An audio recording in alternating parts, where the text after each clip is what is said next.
ayca arbitre bi sifflé na première demi-finale Rasma diggante Bisale bu Diamniadio Waly Thiang bu Marsulu Waly Thiang bu Marsulu moo ngeem bu lu ruus li ak Bisale bu Diamniadio à droite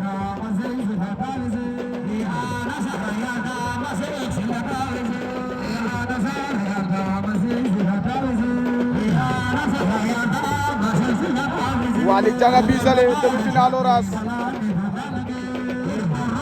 ndeysaan ñu tegaloo ju bëri miisul ñaari nag ak xaalis ndeysaan boo finaaloo da ngay am nag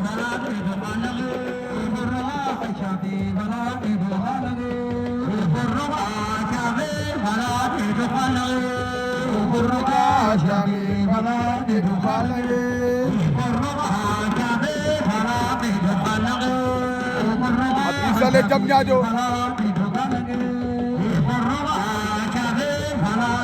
Waly Thiang bu Marsulu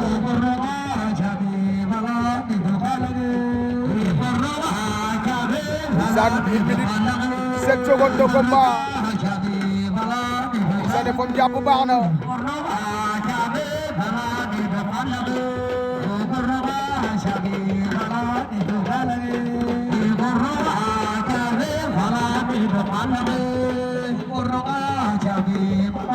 Waly Thiang am na ñaari loxo ca ngemb Bisale ba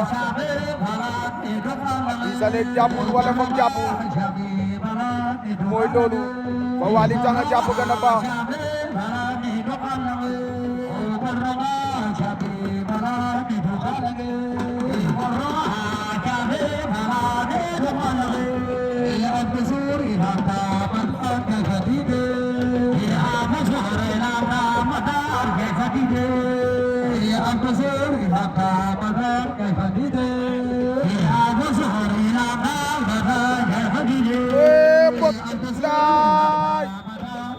Bisale daan na ko Bisale en finale